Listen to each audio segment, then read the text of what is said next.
you very much, Alexander. And good morning, everyone. It's a pleasure to be here today and talking with this audience, going from energy security yesterday in terms of some of the best-in-class performance in building envelope to talking about balancing that with life security. As engineers, it's all about a balancing act. I'd like to probably maybe set the stage for the next 30 minutes of my presentation to look at dispelling some of the common myths associated with fire testing. In particular, I'm going to focus on NFPA 285. Just as a quick show of hands, how many people actually have designed or constructed wall assemblies that have complied with NFPA 285? Great. We got about a third of the room, and thank you. I'm going to talk about 3 myths. This is what I started out before breakfast this morning, and after talking with the next speaker, Wagdeep, I'm going to add a 4th one to this list. A common thing that we've heard about out there in the industry is that NFPA 285 is a recent test that has been developed as the energy codes and building codes has evolved to higher continuous installation. That's actually a myth. A second one would be building owners or designer are stuck with the very high cost of testing for the mandatory fire requirements, of which NFPA 285 is often cited. That's also not the case. The third one I was going to talk about is that the mandatory fire requirements is a very short list of manufacturers that have actually test data to help you with the compliance of these fire tested assemblies. That's actually not as lead a group as you think. In the workshop today, we have actually 3 manufacturers represented in the back that already have multiple NFPA 285 fire assemblies and composition. They represent actually more than one series. They're actually whole designs that will enable compliance against NFPA 285. Dow has partnered with Night Wall System on a wall assembly, includes various different cladding and different insulation options in the back. And we have Drive It also here today at the workshop with Outsolation, and they have multiple installation options in terms of EPS versus XPS in their systems that have complied. And also talking with Carlisle's yesterday, I've discovered they've also got a new NFPA 285 complied test series that incorporates from their literature that I looked at yesterday 3 different installations, and thank you for including Dow as part of the installation there. And I noticed back there we have another one, Demilec, also has spray foam products that have complied with NFPA 285. So we have 4 actually in the room today that you could talk about with more detail. And I will be talking about probably up to 40 plus different manufacturers that have code reports that have all been tested to meet the fire requirements. What's the 4th? Demilec? The myth. Oh, myth. Thank you for reminding me.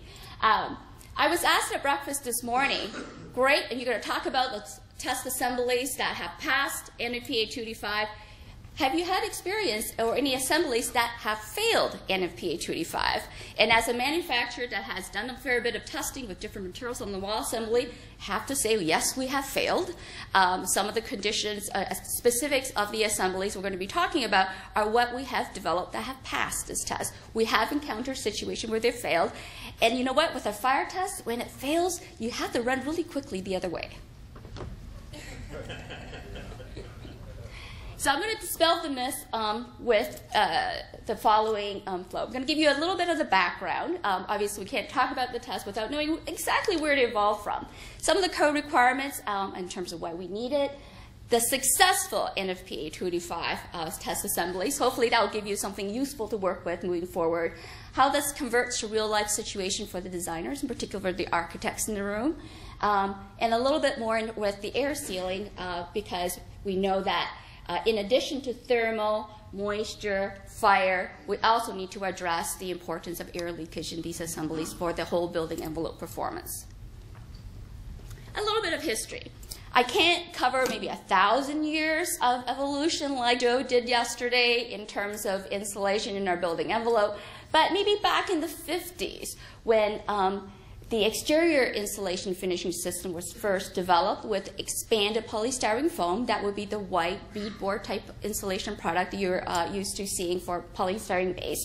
It was first developed in Europe. And a shout out to our Passive House colleagues with some of the leading technology they've shared from Europe.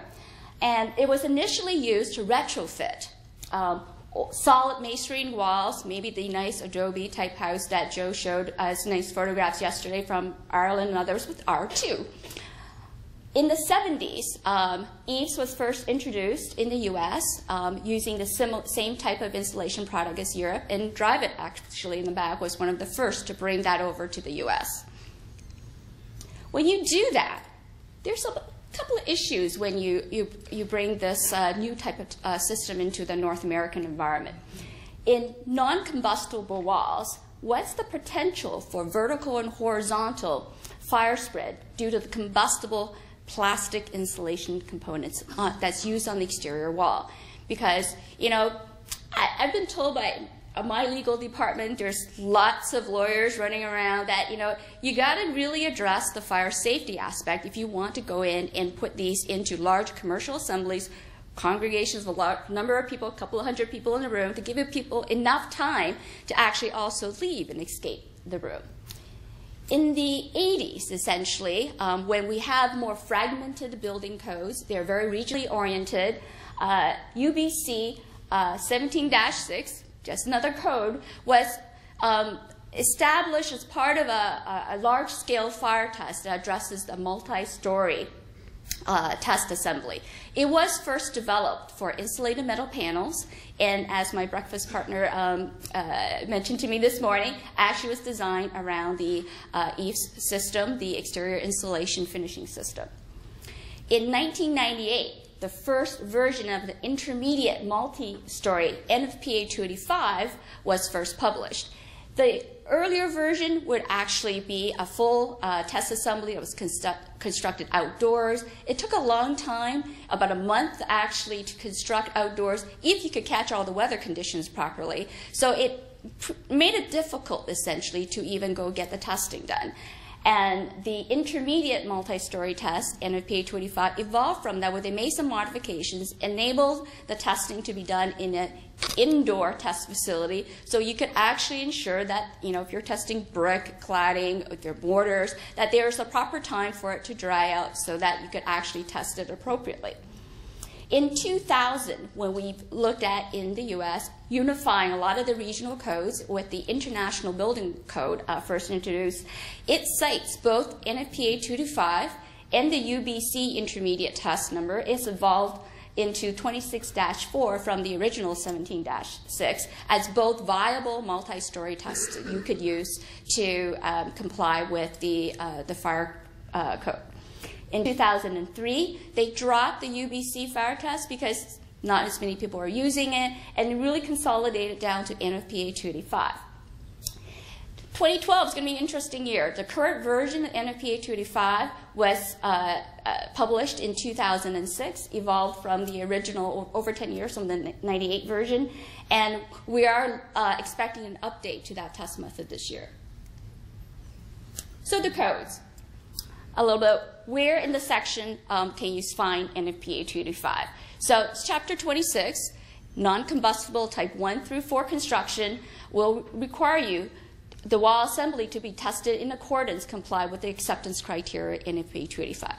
Pretty plain, it's been in there probably easily for the last 12 years if you just go with IBC, and longer if you include UBC. And the full name of NFPA 285 is the test method for evaluation fire propagation characteristic of exterior non-load-bearing wall assemblies with combustible components. And it's a test of the whole wall assemblies, not a component test. You know, as a material manufacturer, we do a lot of different tests, actually. We test the material by itself. We test it in different sizes. We test in a research facility before we take the third-party test. But NFPA 285 requires us to actually look at how the material is put together in the overall assembly in ways that's constructible and relevant for you so that you could actually use that in your various different designs. So if it's just been around so long, why now? It seems like, this seems to be our time. And, as an insulation supplier that, has been probably testing this for a long time and really talking about the energy code and the sustainable performance of a material that's hidden in the wall for a long time, we've been really excited about the energy efficiency focus and trends last little while. We're not the granite countertop. We're not the fancy finishing. We don't give you the aesthetics that is the exciting design characteristic out there. But you know what? People are asking us about this, and we're really thrilled because as part of your LEED certification for buildings, as part of your code, as part of the IECC update, people actually care about the performance. So we've been really thrilled that about the focus here. I wanted to highlight a little bit of the trend in the energy code as you look at the evolution from the climate zone specific prescriptive tables and focusing on above grade wall in particular and non-residential assemblies in particular.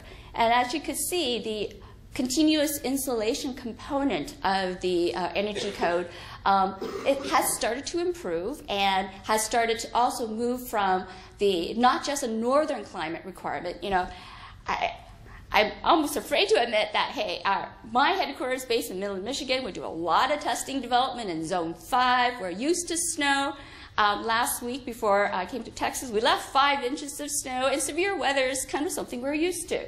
But as continuous installation gets more attention, we're seeing it actually moving further to the southern part of the country where people kind of care. But there are different requirements in combination of the cavity insulation as well as the CI, and up to about zone even 5 or 8, it is the CI values about R15 in some of the higher climate zones, the zone 5 that's listed here, can be easily achieved using the current NFPA tested assemblies.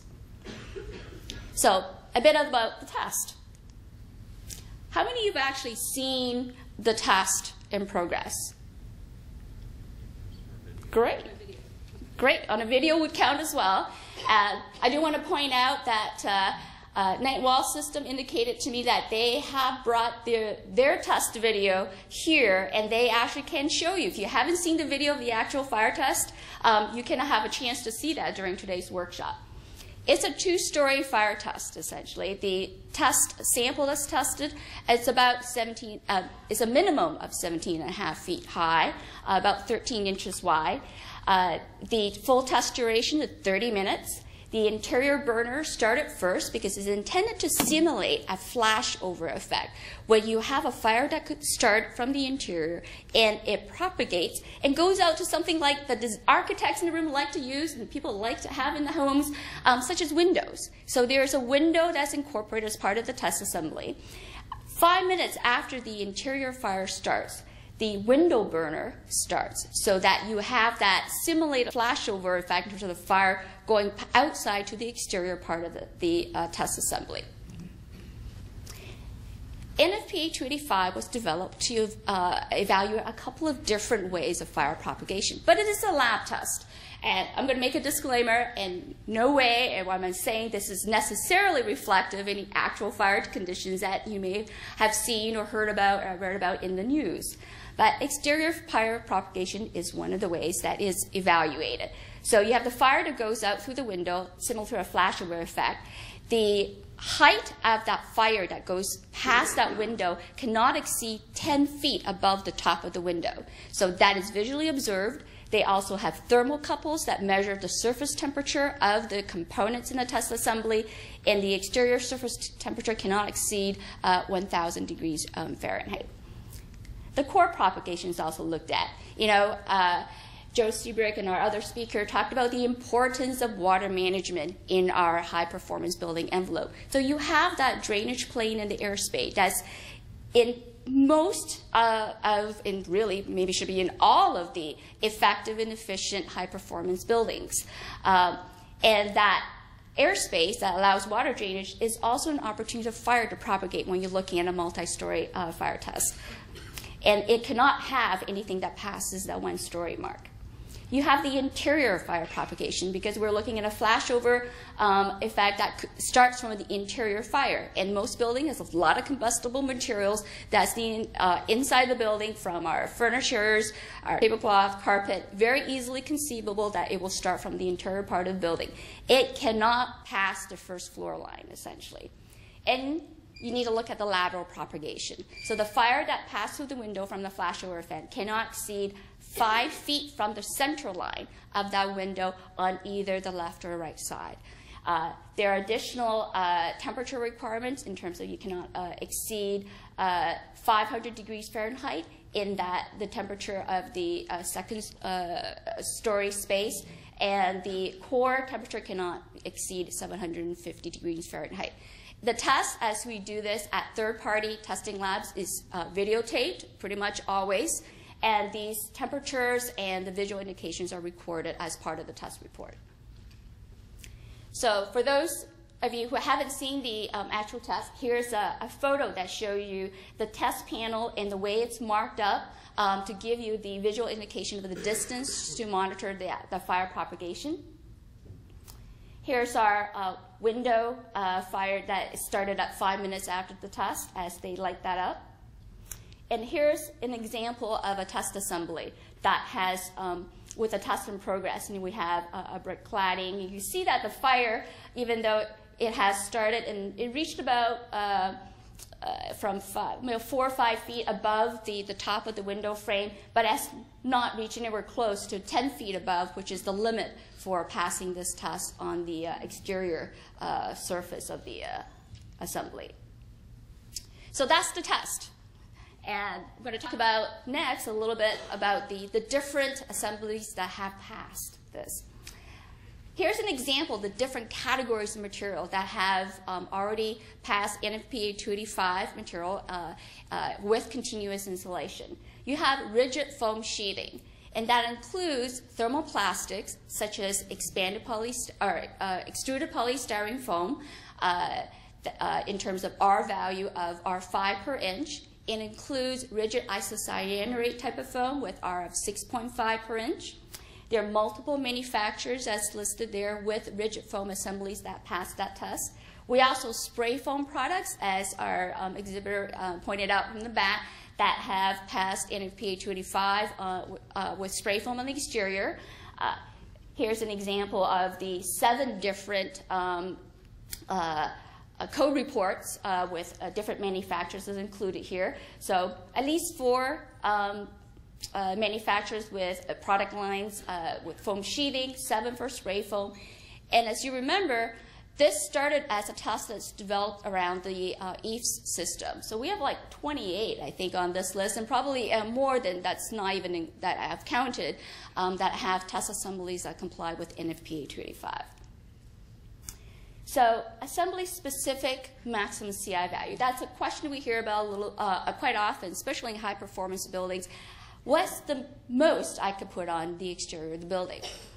And there are different R value effectiveness, as I've indicated just now. Approximately about just 4 inches, a little over 4 inches typically is how much the rigid foam insulation complies that we have gotten to pass NFPA 285. It's about 4 inches or so because we have seen it fail above that. Behind exterior cladding such as brick or metal panels, the detailing in the test assembly as you look at it is pretty critical. And definitely as my colleagues who have gone in and witnessed multiple of these fire assemblies, we agonize actually over the detailing and what is the full thickness is that we will take our new products, insulation materials to the test, because these tests are pretty expensive. They're about like $50,000 each, actually, as we do that. So we want to make sure we capture the maximum thickness we can when we take it up to test. So we're not stepping it up from an inch, half an inch. We're trying to get at the maximum thickness we can. But in the same approved assemblies, you could also incorporate still cavity insulation as part of our approval. You don't need to have any. We do advocate if you, from the overall better performance of the wall assembly, you want to get as much of your insulation on the exterior. But from practicality perspective, a lot of people still like to incorporate either batt or spray foam in the interior side. So you could add easily another R20/21, depending on what you're using on the cavity, to move that up to about R40 approximately if you're using spray foam products with about 6.3 R value per inch in the cavity. You could go the full cavity depth for the approved assemblies that we have. Spray foam, similarly, they're approved for approximately 3 inches or so. So they're close to about R20 in terms of continuous insulation on the exterior. Again, you can add cavity insulation to move up the overall R value of your tested wall assembly. And of course, eaves. This all started out with their exterior insulation finishing system. They have the most history in working with the test, and they have a different cladding process that behaves a little bit differently in this fire test. So they were able to look at 13 inches in terms of the maximum approved expanded polystyrene foam thickness in their test assembly. Of course, NFPA 285, although it's the focus of today's fire test talk, it's not the only fire test we need to be considered in the overall design. There are hourly rated walls that are often used in conjunction and needed in the same type of building. And if you combine that with fire rating, the maximum CI in the eaves example brings it to about 4 inches and gives you an R14 when you need hourly rated walls. And that's 4 inches of type 1 EPS. And here's just an additional detail if you're looking at a fire rated wall that has the same NFPA 285 approval. This is a 1 hour rated wall. In this particular case, you could use up to 3 inches of continuous insulation using a polyisocyanurate type of foam. You could add up to 1.5 inches of spray polyurethane foam here, and that will give you a combined approximately about R20 in that wall when you factor in the hourly rated part of the assembly. So I've indicated these tests are kind of expensive. I know designers want to use lots of different variations. How can we accommodate for that? What we try to do is actually look at all the different components that you're going to need in these assemblies. So I've talked about the rigid insulation. We've looked at the cavity insulation that can be the spray foam.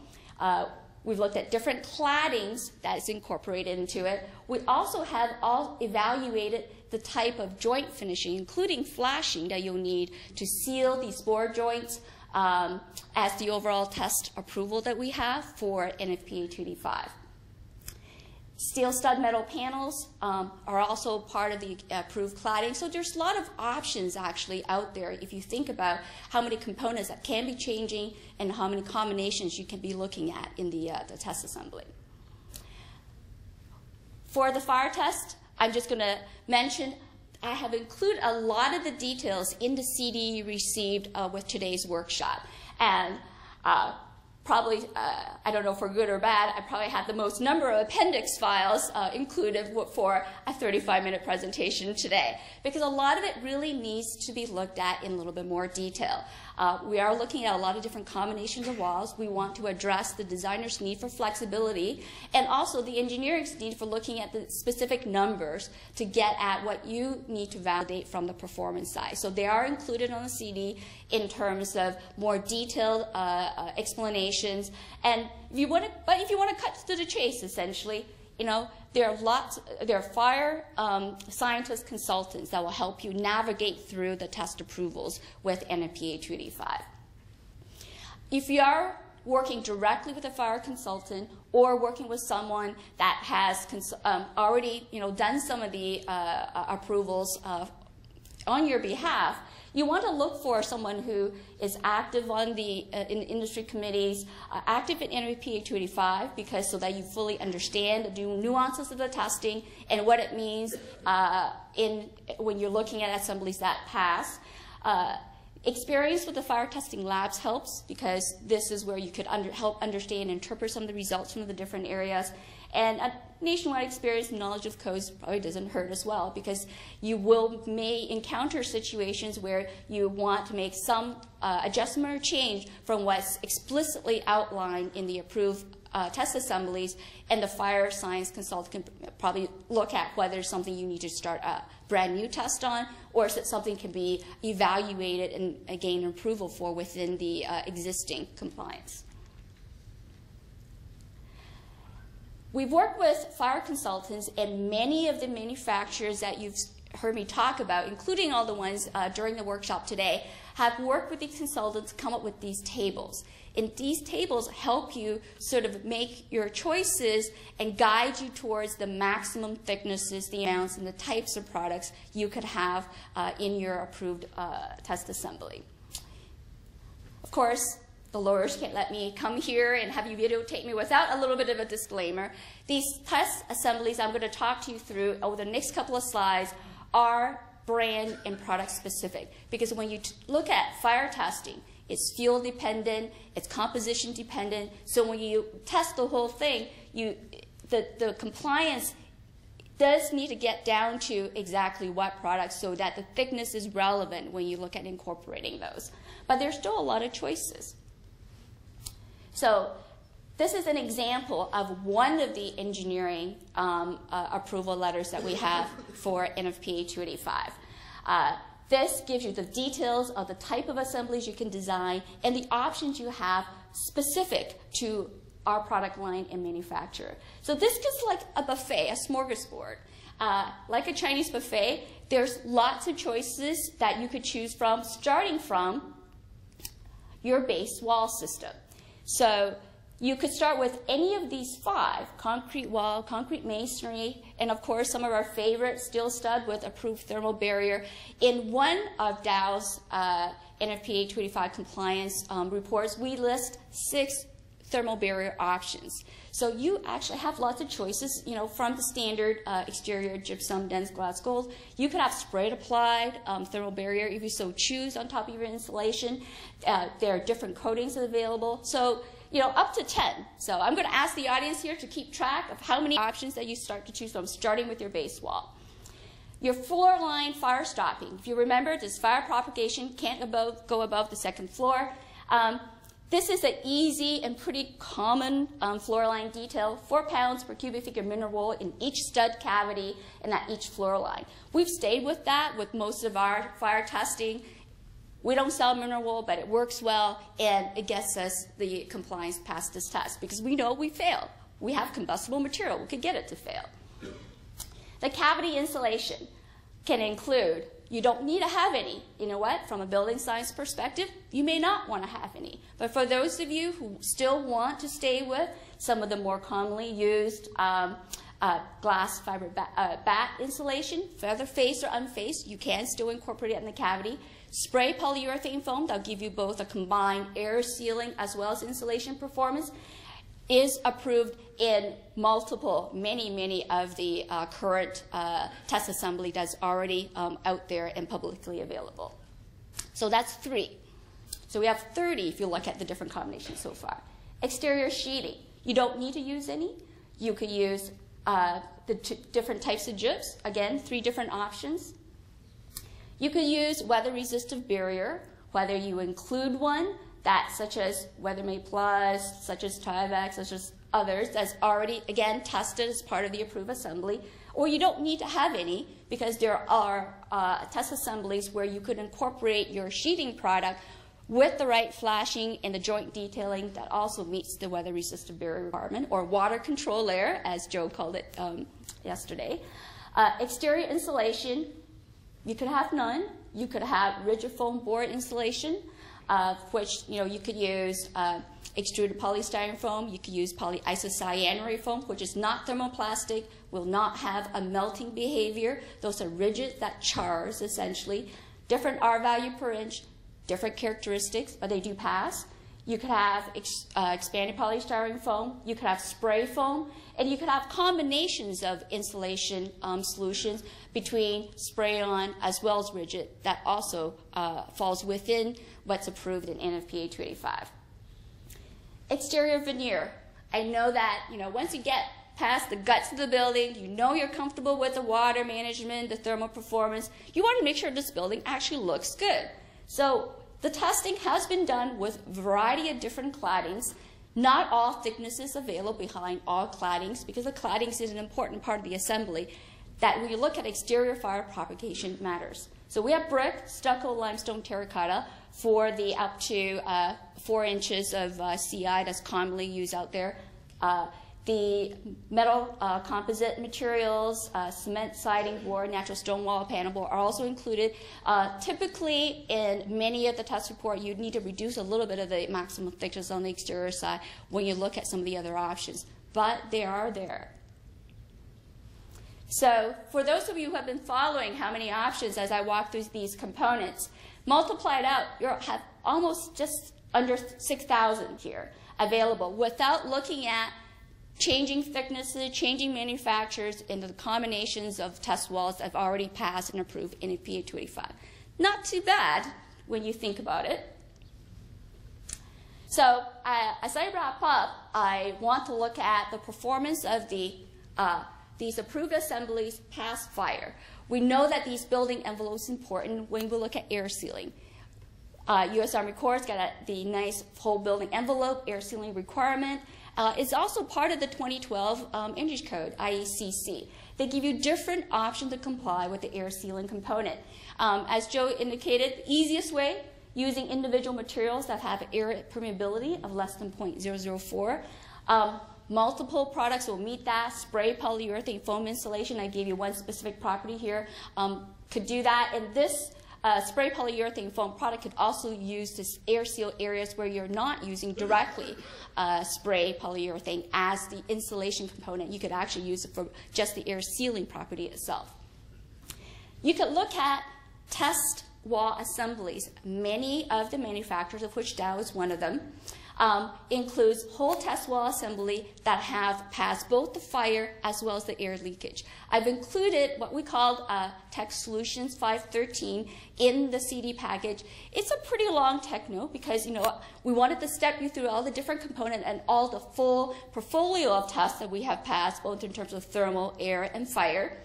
And this is the test result from our Thermax wall system that's described in there, giving you the test performance that will help you meet the assembly air leakage requirement in your design. So we're not the only one out there, but we have put it together to help make it easier for you to look at the air leakage of opaque wall designs without looking at all those windows you're not probably going to minimize and reduce, right, in your new designs as we move forward. But the opaque wall, we've got it covered for you. So in summary, thick continuous insulation can be used successfully and safely to save energy. We've looked at some of the best practices as evolved from Europe over time, and we could get you to current Energy Code and beyond with the test approvals we are already in place in North America. The air sealing solutions can be easy if you use the compliance product that already has it. You don't need to have additional testing as required. You just need to talk to the manufacturer that has that, and it'll help you meet the latest Energy Code. I want to leave you with a couple of reference points because there's a lot of information that's compressed into the 30 minutes that I have this morning. The websites are being updated fairly frequently because the test assemblies, the test methods are constantly evolving. We are doing more testing. We are updating our material to ensure that we have the most current information available to the designers. And we do have the detailed NFPA 285 engineering letter for our different products. Now, because we are updating this letter fairly frequently, we did it like 3 times actually in 2011 as we included more components and materials in our approvals. Have Keisha Robinson, who is based out of Houston, Texas here. She could be contacted directly to work with you on your project-specific details so that we could help you look whether it's a part of our current approval or maybe work with you to get it into the approvals. So here's our contact information. There's a technical support line. So feel free to contact us afterwards if we could help you with any of your details.